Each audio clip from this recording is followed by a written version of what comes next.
asifiwe sana. Basi ni mchana mwema ambao Mungu ametupa ili tukapate kuzungumzana juu ya neno la Mungu. Na mchana wa leo nataka niongee juu ya kufanikiwa. Bwana Yesu asifiwe. Kufanikiwa. Kufanikiwa ni kila jambo ambalo unalifanya lianze kunyoka. Yaani kuwe hakuna jambo ambalo linakutatiza. Kila unachokifanya kinapoanza kunyoka, Biblia inasema umefanikiwa. Unaweza kuwa unafanya kazi, inaweza kuwa unafanya biashara, inaweza kuwa unalima, unaweza kuwa unafuga, lakini chochote unachokifanya kikianza kuenda vizuri, tunasema umefanikiwa. Jina la Bwana libarikiwe. So ufanisi haujakuwa based na utajiri tu, lakini ni chochote ambacho unakifanya kikianza kuenda vizuri, ushaanza kufanikiwa. Jina la Bwana libarikiwe. Nataka tusome katika kitabu cha Zaburi mlango wa kwanza. Zaburi mlango wa kwanza, mstari ule wa kwanza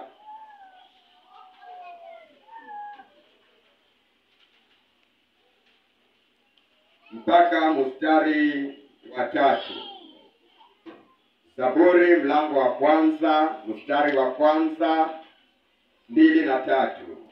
Biblia inasema, heri mtu yule asiyekwenda katika shauri la wasio haki, wala hakusimama katika njia ya wakosaji, wala hakuketi barazani pa wenye mizaha, bali sheria ya Bwana ndiyo impendezayo, na sheria yake huitafakari mchana na usiku.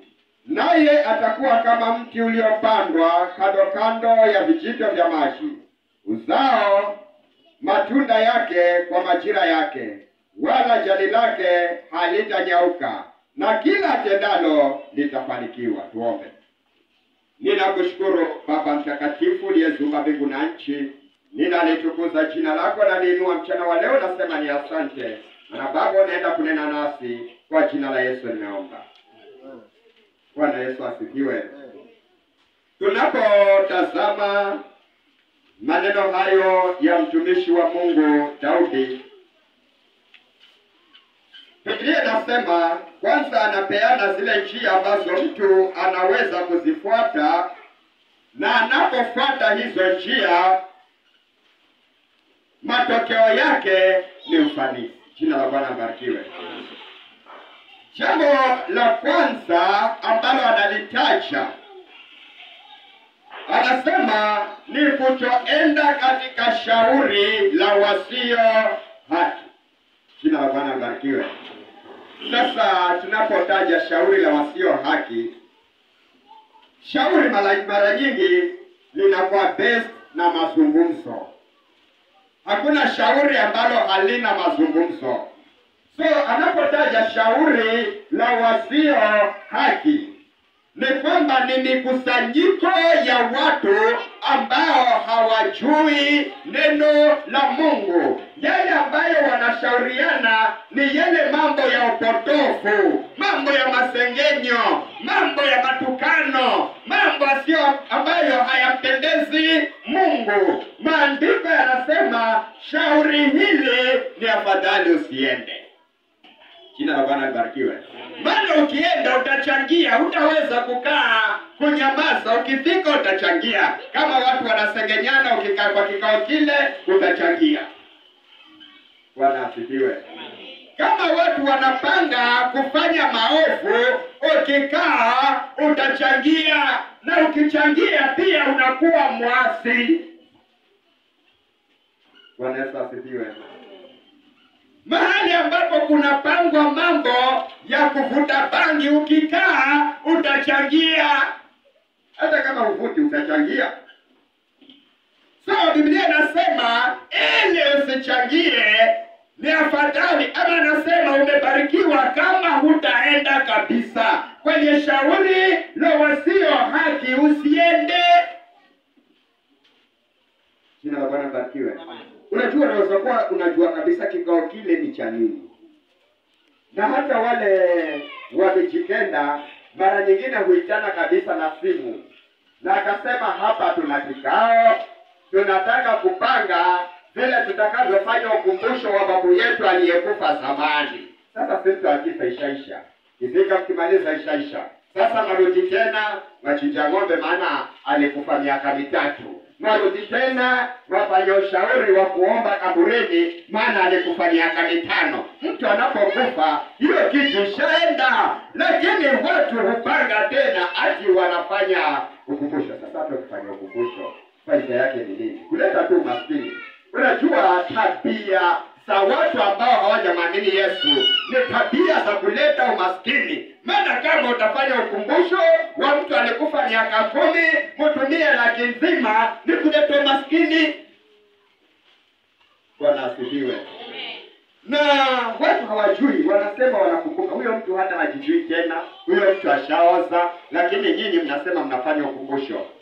Mnaleta ng'ombe zenu, mbuzi mnachinja. Biblia inasema mashauri hayo ni afadhali usiende, maana ukienda utachangia.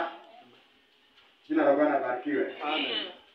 Sasa ni vizuri kutoenda katika shauri la wasio haki, maana hiyo ni njia ya kwanza ya mtu kuanza kufanikiwa. Kumbe unapoenda katika hizo vikao unajiletea laana. Kulingana na Biblia ni kwamba unapoenda katika vikao viovu unajiletea laana. Alafu unasema biashara zangu haziendi vizuri, kazi zangu haziendi vizuri, maisha yamekuwa magumu, maisha yamekuwa na shida. Lakini maandiko yanasema ni kwa sababu uliatendi vikao vya watu wasiopanga ya haki.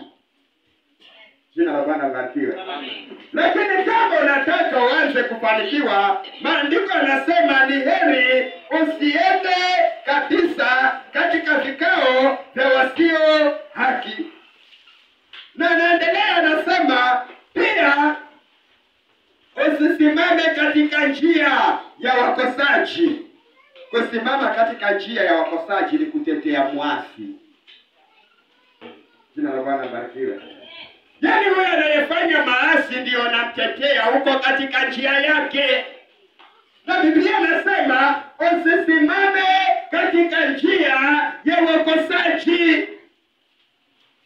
Kama anafanya makosa, mwambie anafanya makosa. Mwambie hili jambo halifai. Geuza njia zako, geuza nia yako, geuza mipango yako, maana huu mpango unaofanya haufai. Jina la Bwana barikiwe. Lakini wakati unapomsupport, sasa yeye amepachika mimba msichana, na wewe mzee wa kanisa, wewe mama wa kanisa, unamwambia lakini ulifanya vizuri, unajua hangekubali umuoe yule.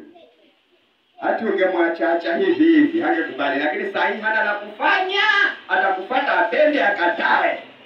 Biblia inasema usisimame katika njia ya wakosaji. Si kuna watu wasema hivi, yule basi ungezuba angekuacha yule, lakini vile alifanya mpaka na bodi hakimbii. Maana akikimbia ataenda kwa nani? Atakuja tu, hata kama hakutaki atakuja tu. Njia ya wasio haki. Jina la Bwana barikiwe. Wakati unaposimama katika njia ya wasio haki, unakuwa pia wewe hauna haki mbele za Mungu. Unahesabiwa sawasawa na yeye aliyesimama katika njia ya wasio haki. Lakini maandiko yanasema wakati hujasimama katika njia ya wakosaji, hapo ndipo unaanza kutengeza kufanikiwa kwako. Wakati unasimama njia ya wasio haki, ushaanza kuleta laana katika maisha yako. Jina la Bwana barikiwe.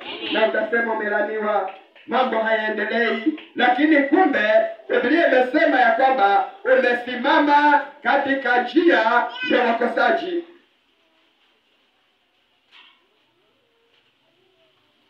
Bwana asifiwe sana. Njia nyingine ya kuleta baraka karibu ni mtu kupendezewa na amri ya Mungu. Vile Mungu alivyoeka amri zake, alivyoeka sheria zake, unapozisikia zikupendeze katika maisha yako. Na wakati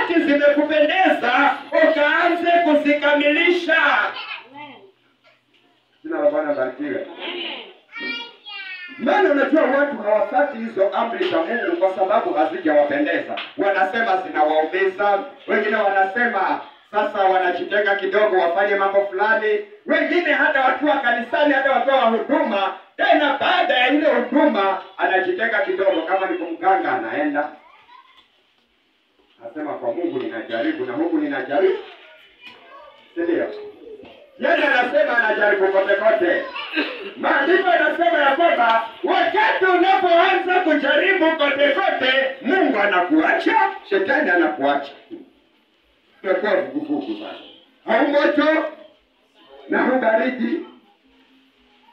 Lakini Biblia inasema ni vyema kusimama na kumpendeza Mungu na kusimama katika sheria ya Mungu. Na wakati unasimama katika sheria ya Mungu, Biblia inasema wakati huo ndio unaanza kumpendeza Mungu. Bwana asifiwe. Jambo la 4 ambalo linaweza kukufanya kufanikiwa sana, Biblia inasema ni kutafakari neno la Mungu mchana na usiku. Usiwe na kipindi cha maneno ya watu. Kila wakati uwe na neno la Mungu ndani yako na ulitafakari usiku na mchana. Jina la Bwana barikiwe. Wakati unapokaa ni neno la Mungu. Wakati unapotembea ni neno la Mungu. Wakati unapolala ni neno la Mungu. Unalala ukiwa umelipokea neno la Mungu. Unapoamka ni neno la Mungu. Maisha yako yatembee katika neno la Mungu na ulitafakari. Bwana Yesu asifiwe. Kutafakari ni kulijua lile jambo, halafu uanze kulifanyia kazi. Uanze kuliongea ukiwa wewe peke yako. Uanze kulishughulikia. Ukijua Mungu hapendi uzinzi, unaanza kushughulikia. Huko ndiko kutafakari. Kuchukua sehemu moja na nyingine kuunganisha ya neno la Mungu, ndio tunasema utakuwa unatafakari. Jina la Bwana barikiwe. Maandiko yanasema ni heri kulitafakari neno la Mungu siku zote. Usiwe na kipindi cha kutafakari mambo mengine. Unajua hata zile stress ambazo watu wengi zinawapata, hizo stress zinaleta magonjwa, zinaleta maafa. Lakini mara nyingi zinakuja kwa yule ambaye ametoka na ameanza kutafakari mambo ya kifamilia yake, mambo ya njaa, anatafakari yale mambo ambayo yanamkumba. Lakini wakati mwingi hata kama una shida, tafakari neno la Mungu. Tafakari usiku, tafakari mchana, na wakati unapoendelea kutafakari neno la Mungu usiku na mchana, Biblia inasema ya kwamba unakaribisha ufanisi katika maisha yako. Pigia Bwana makofi. Maana Mungu atakuangalia. Mungu atakutazama. Yale mambo ambayo unayatafakari, yale mambo ambayo yako kwa akili yako unayawaza kila wakati, hayo mambo yakiwa kila wakati unayawaza na kuyanena ndani ya moyo wako, maandiko yanasema unayatafakari. Na ukiyatafakari utayachukulia hatua. Utaanza kufanya kulingana na neno la Mungu. Na wakati unapoanza kuyatafakari, unakaribisha ufanisi. Jina la Bwana barikiwe. Unajua kuna watu wamefanikiwa lakini si kwamba ni matajiri. Nimesema ufanisi ni kunyokewa na kila jambo. Unaweza kuwa hutakuwa bilionea lakini bado umefanikiwa. Maana jamii yako inaenda katika mwelekeo wa Mungu. Watoto wako wanaelekea upande wa Mungu. Hawaendi huku na huko. Mambo yale ambayo unafanya yanaendelea vizuri, hayawi na mzigo. Tunapoenda katika njia hiyo, tunasema ya kwamba unafanikiwa. Mpige Bwana makofi. Bwana Yesu asifiwe. So unapoenda katika njia ya kutafakari neno usiku, utafakari neno mchana, utafakari neno kila wakati unaposimama maandiko yanasema utafanikiwa. Pigie Bwana makofi. Njia ya tano ya kukufanya ufanikiwe.